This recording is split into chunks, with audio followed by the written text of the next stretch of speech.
In our previous class, we have learnt about types of reproduction as well as characteristics of asexual reproduction.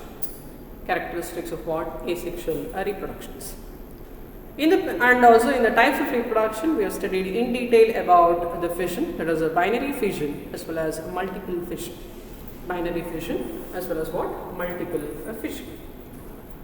In today's class, we will concentrate on the another different types of asexual reproduction, another different types of asexual reproduction in that one, a body.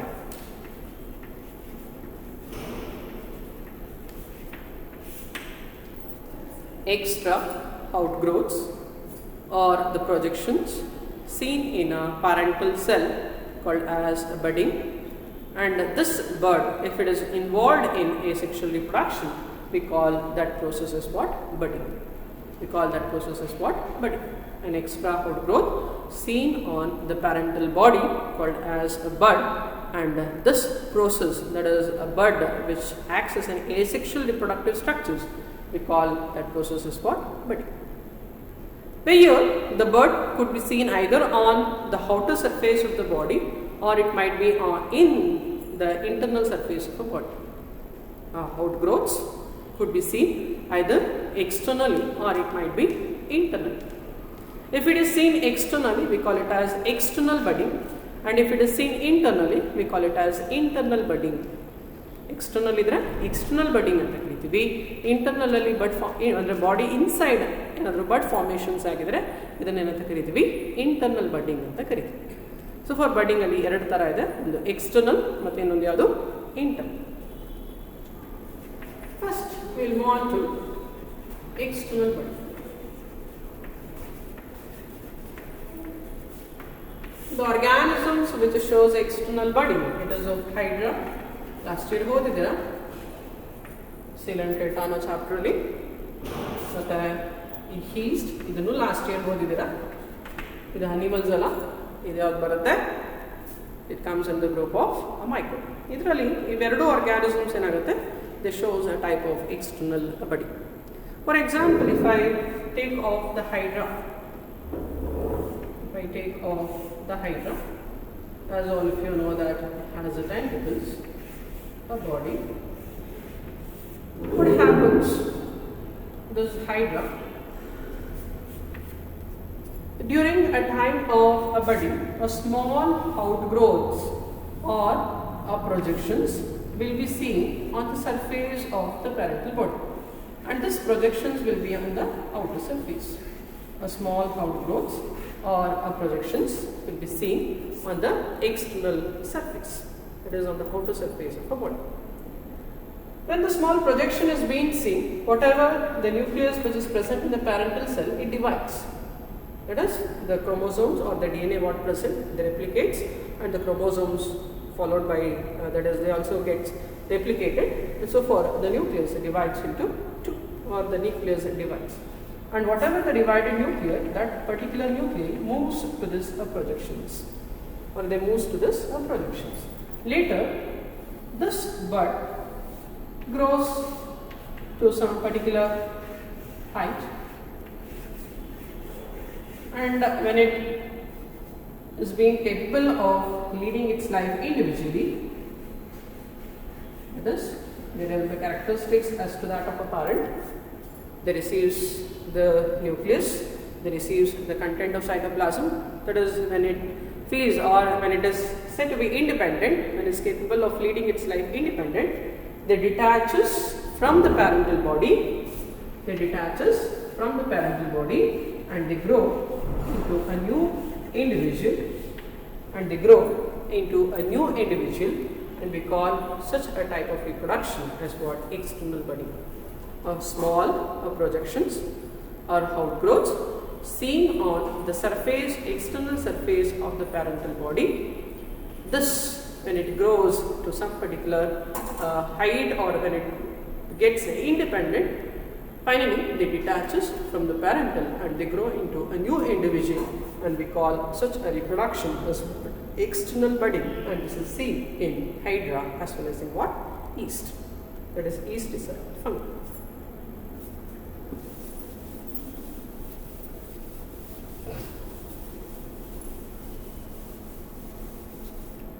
Next, internal budding.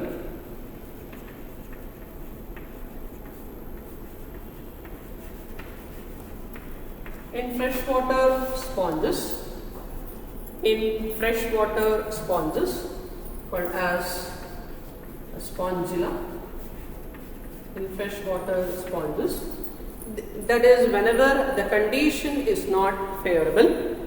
When the condition is not favorable, that is during an unfavorable condition, thus sponges, during unfavorable conditions, the sponges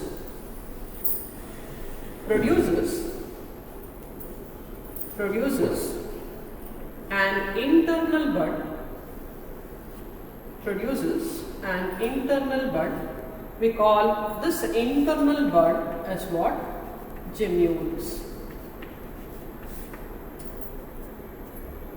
I think your seniors have answered to the question that is named the reproductive structures of following organisms. In that they have given penicillium, hydra, as well as what? Sponges.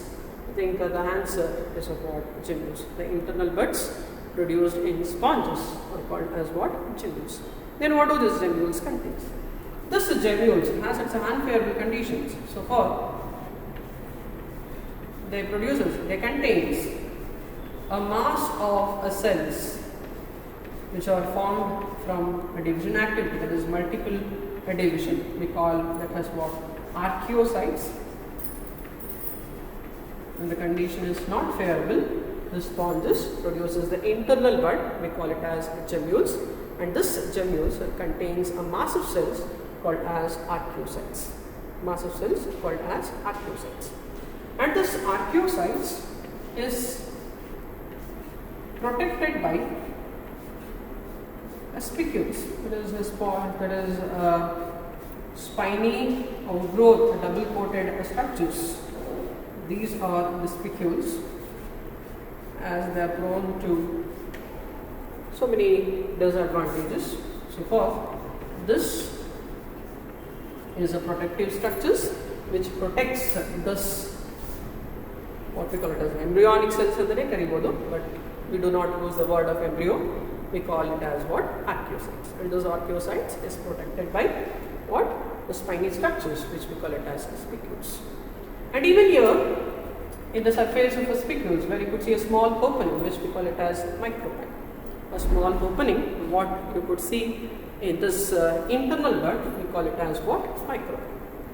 Whenever the conditions of favorability returns back, because when the favorable conditions returns back, the cells, what you could see inside this gemmules, or what we call it as archaeocytes, they escape through this micropyle and they grow into a new individuals.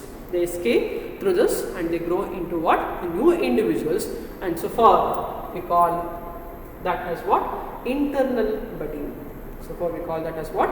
Internal budding. That is, gemmules are the internal buds seen in sponges, and they are formed during unfavorable conditions, and when the favorable conditions returns back, the cells escapes and they grows into what? A new individual. They grows into what? New individual. This is about internal budding. This is about internal.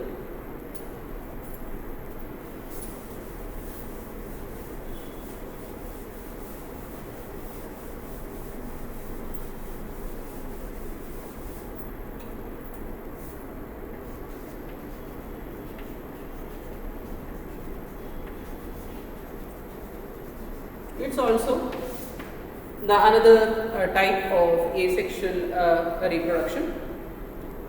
It is also the another type of asexual reproduction. I think you have come across the term of parthenocarpy in the chapter of flowering plant, but here the term is parthenogenesis.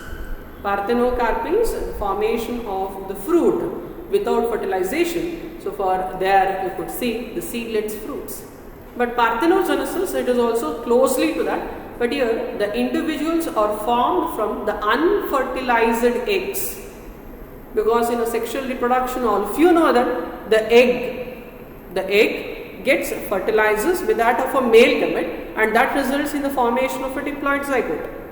But here the egg itself is a diploid, but directly the egg without undergoing fertilization, they develops into a new individual, and we call that process as what? Parthenogenesis. When the question is being asked for parthenogenesis, don't get confused between parthenocarpy and parthenogenesis. Parthenocarpy is related to that of a plant. There, the fruits are formed from the ovary. Fruits are formed from unfertilized ovary. That is, the ovary will not undergo any fertilization. Directly, the ovary develops into fruits, and so we call that as what? Parthenocarpic fruits. But this is different. This, the adult or the individual, is developed from the unfertilized eggs. Individuals develop from unfertilized eggs. From unfertilized eggs called parthenogenesis. One more important thing, this chapter is not the chapter which is completely based on or a diagrammatic based chapter. So for even if at all if there is no clarity in concern to the board writing or some other things, you just listen what I say and try to write down the points. If at all if the words is not being very clear, because finding difficult to get that particular camera, because each of the teachers been using the laptops and finally they are making a video, sometimes we get difficult to find it. But as the time moves on, finally we cannot wait only for that. In that way we have recorded this video without that particular camera. Might be the clarity will not be much good, but as so I said you, this is not a diagrammatic oriented chapter. So for listening to the explanation, you can be more clear, and also you can write the terms or the definitions, what I say, the orally.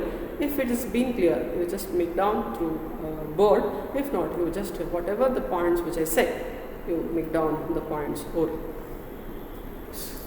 Development of the individuals from the unfertilized eggs. Unfertilized eggs is what we call it as parthenogenesis. The best example is of the drones. The best example is of drones. I think you have heard the term of drones as honeybee is polymorphic in nature. It means it has 3 different types of individuals in its colonies.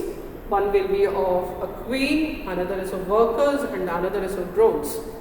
The queen is only to lay the eggs. The worker is to construct the honeycomb and collect the pollen grains and to prepare the honey. All these are the functions where the workers does. But another one partner is there, that is of drones. They are haploid males, but they are involved only for the fertilization process, and they are not involved for any of the other activities. And they are formed from unfertilized eggs, and so forth. They comes under the group of what? Parthenogenesis. They are developed from unfertilized eggs, and they are haploid in nature. Their main function is to only mate with that of a queen to produce the young ones or to produce the eggs. Later that eggs gets hatched to produce the individuals. In that way, the drones are produced from unfertilized eggs. But only this, aphids, stick insects, ants, all these are the other few examples which comes under the group of parthenogenesis. Aphids, that is pathogens, that is insects which acts as a pathogens, stick insects irbodu, ants irbodu. All these are a few examples which comes under the group of what? Parthenogenesis. I think you are clear about parthenogenesis. Now next,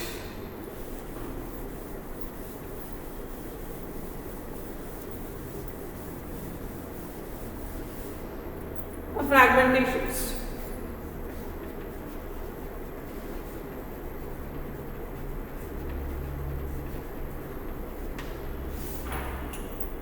When I use the term of fragmentations, the organisms which shows the filamentous nature, only in those organisms where you could see a type of fragmentations but not seen in others.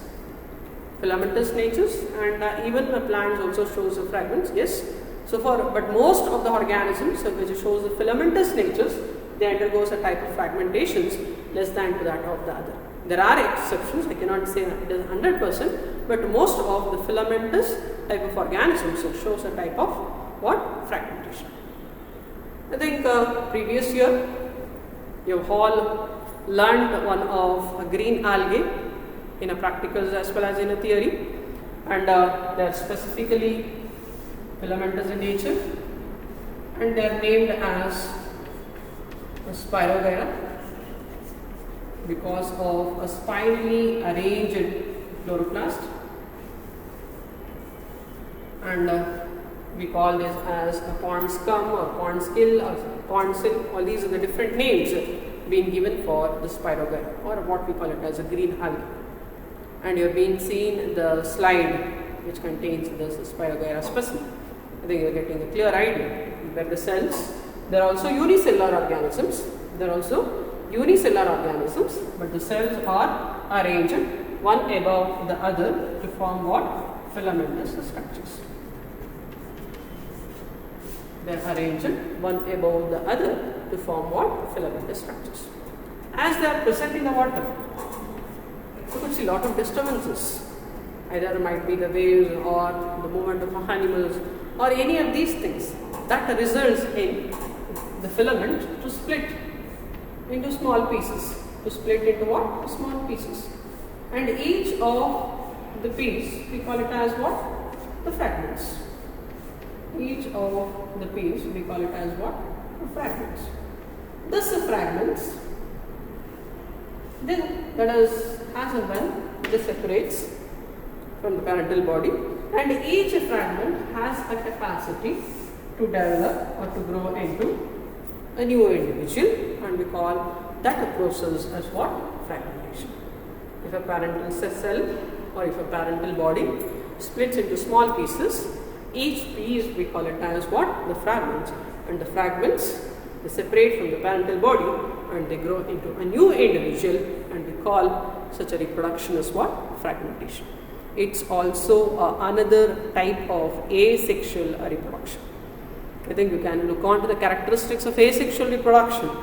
They are formed without meiotic cell division, and they are similar to the parents, therefore we call them as clones. All these characteristics where you can see in this and this. Yes? Next is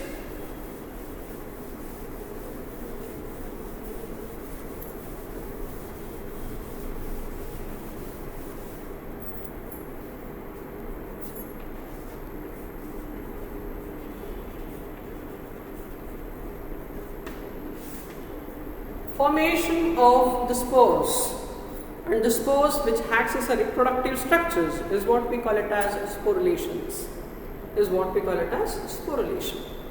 Either you could say the sexual spores or of what? Asexual spores. If I talk about sexual spores, I think in the previous chapter you learnt about microspore formation and megaspore formation.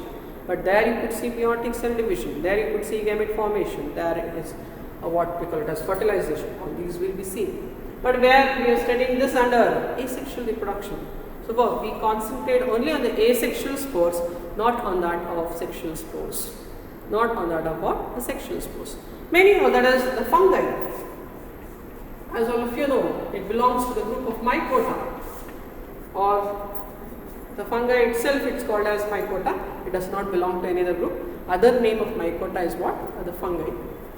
The classification of mycota or the fungi is being made based on the type of the spores what they produces. And these spores are haploid in nature. They germinate to produce into a new individual. But the spores are produced in a mass what we call it as sporangium. Or the spores are produced in sac-like structures what being called as sporangium. Or it is being produced in a larger scale, and this large scale containing the spore groups we call it as what? Sporangium. And if at all in a plant, the spore bearing structures, we call it as sporophyte, and the spore bearing leaf, sporangium bearing leaf, we call it as sporophyll. You have come across all these terms last year when we studied about the life cycle of plants: spores, sporangium, sporophyll, and sporophyte. Spores are individual, either present in a group, we call it as sporangium. The sporangium in the leaf, we call it as sporophyll. The plant bearing this sporangium, it is the plant bearing this sporangium, we call it as what? Sporophyte. So for sporial, individual, sporangium, sporophyll, and a spore. You have come across the term of sporophyte and gametophyte. This spores itself, what happens? They separate or they fall onto the plant body, ಅಥವಾ ಕೆಳಗಡೆ ಬೀಳುತ್ತೆ, ಅದೇನಾಗುತ್ತೆ gametophyte ಆಗಿ develop ಆಗುತ್ತೆ. ಆಂಥ್ರಿಡಿಯಾ ಅಥವಾ ಹಾರ್ಚಿಗೋನಿ ಆಗಿ develop ಆಗುತ್ತೆ.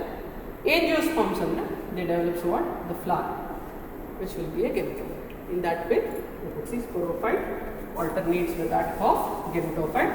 So the plant shows alternation of a generation. One is of gametophytic generation and another is of what? Sporophytic generation. But we are not talking in terms of plants here, but we are talking in terms of fungi. Thus fungi, they produces the asexual spores, and also the spores based on the type of spores what they produce. They have been classified into 4 different classes, such as zygomycota, ascomycota, basidiomycota, and deuteromycota. Zygomycota, asco, basidiomycota, as well as what? Deuteromycota. For example, if I talk about the zygomycetes, such as halbigo, and even many other examples, if I talk there, in all these organisms, this particular organisms, they produces the motile spores, which we call it as zoospores. They produces the motile spores, which we call it as zoospores. And even, I think, I'm going to take another example, that is of algae. In the algae, the one which is for your syllabus, only I will touch on that, a chlamydomonas, which is of a unicellular structures, which is of clear shape. It has a C-shaped nucleus, a chloroplast without of nucleus, and it has a flagella, and it has a reserve of materials called as pyramids. Where this chlamydomonas produces zoospores. The chlamydomonas produces the spores called as zoospores, and these zoospores, they are motile. They are motile because of the presence of a flagella.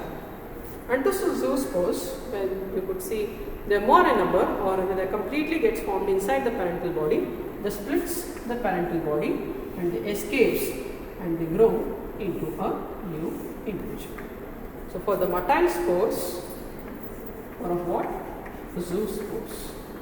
And this are also the asexual spores. These are also what? Asexual spores.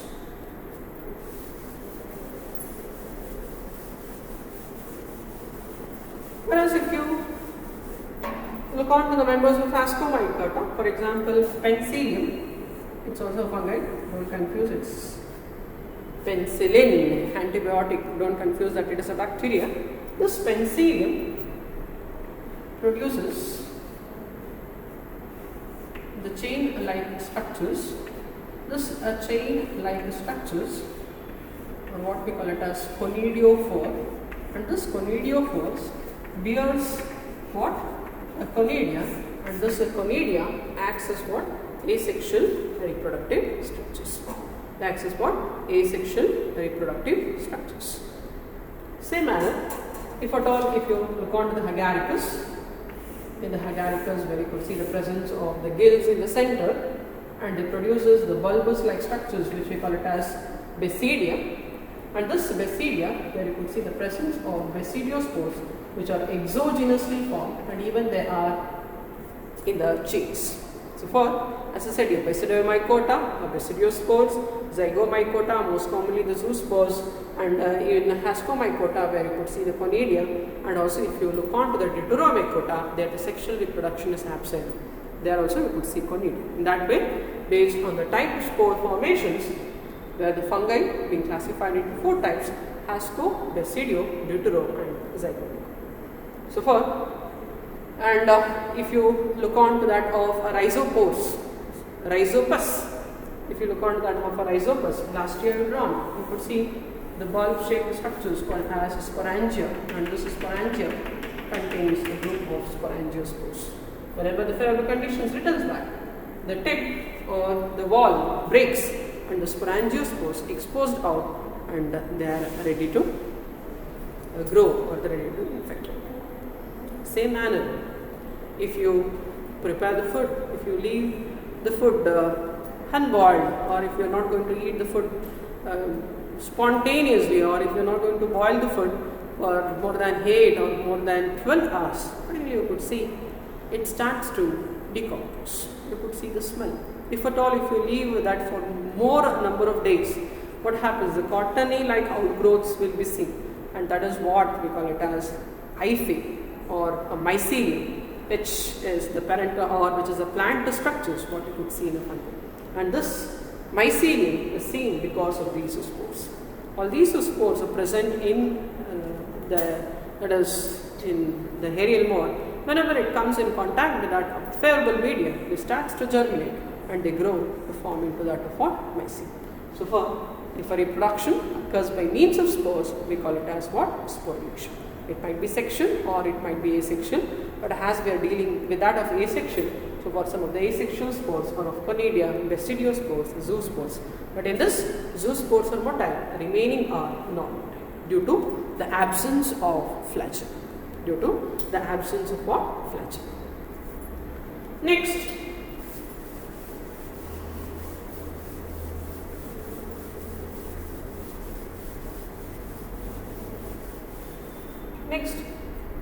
if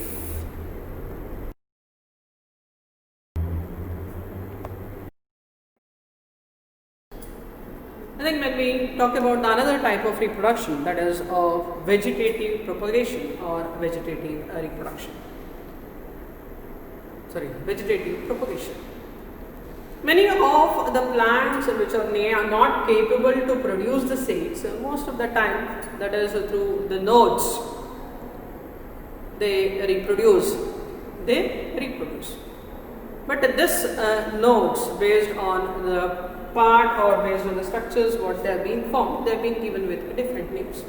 So for reproduction by vegetative parts of a plant body or the formation of a new plant from the vegetative parts of a plant body is what called as vegetative propagation.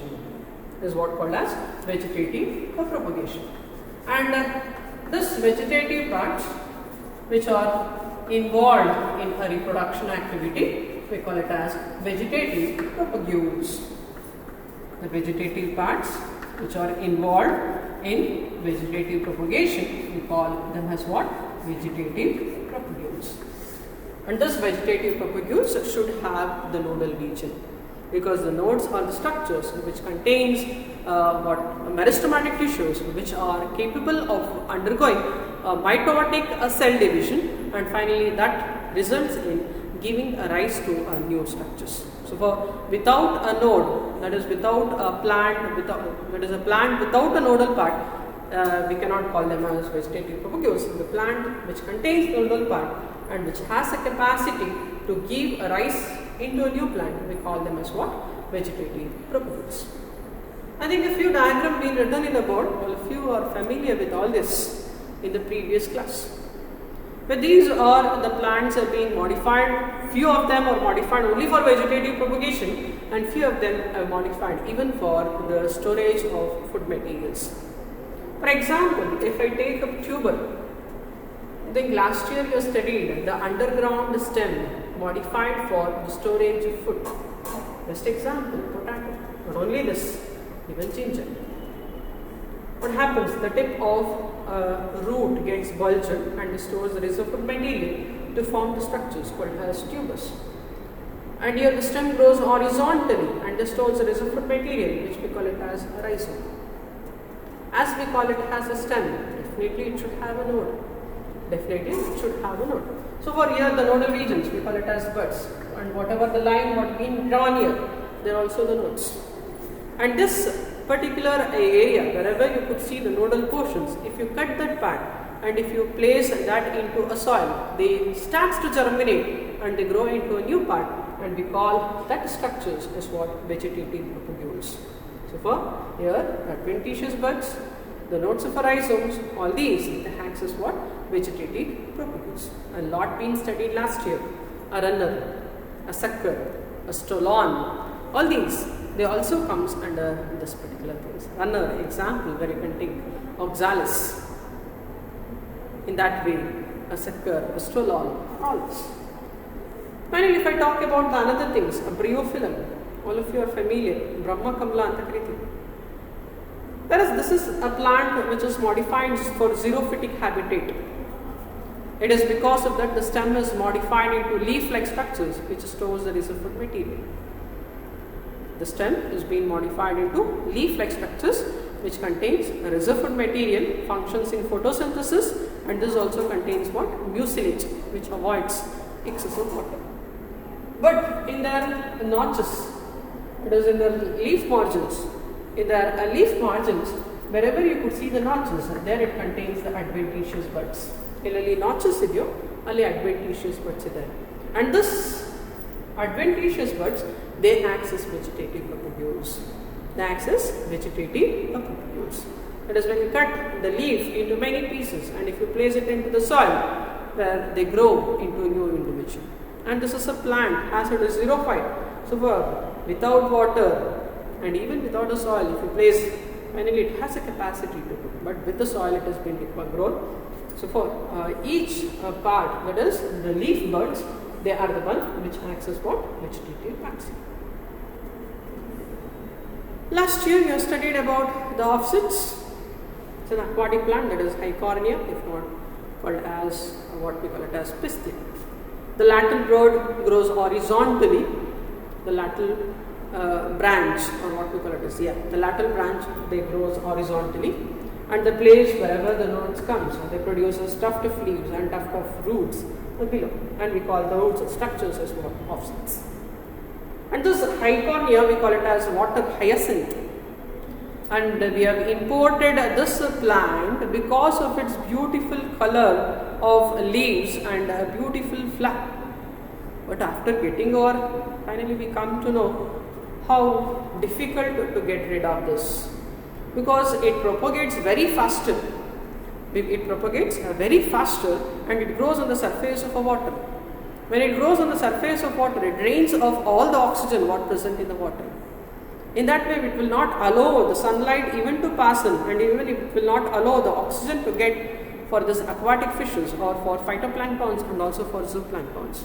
So for we call this as what? A terror of Bengal.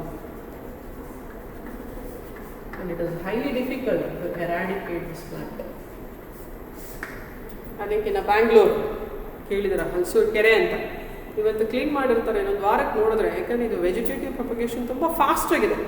Within a week, where you could see even a small part of a plant is being left out, they propagate and they grow very faster. So for getting easier, somehow, I think even you have heard Partheni, along with the wheat seeds, even it has come to our place, but it is highly difficult to eradicate, and it is highly difficult to move. That is completely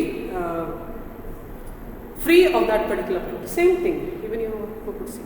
So for this is not a plant which is of advantages, so for we call it as a weed.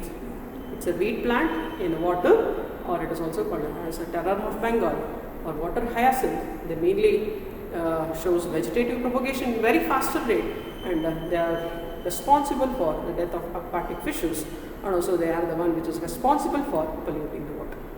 I think this is about vegetative propagation. I think you learned about asexual reproductions, different types of asexual reproduction. Even algae, fungi, all they shows asexual reproductions. Some of them during unfavorable conditions, they shows asexual reproductions, but whenever the favorable conditions returns back, they'll come back or they'll onset to the sexual reproduction by producing the gametes. In that way, I think you have learned that this is how you can compare how the evolution been happened in the nature from asexual to that of asexual. I think in the coming class we will briefly study what are the events which occurs in sexual reproduction, and later that completes this chapter. Thank you, students.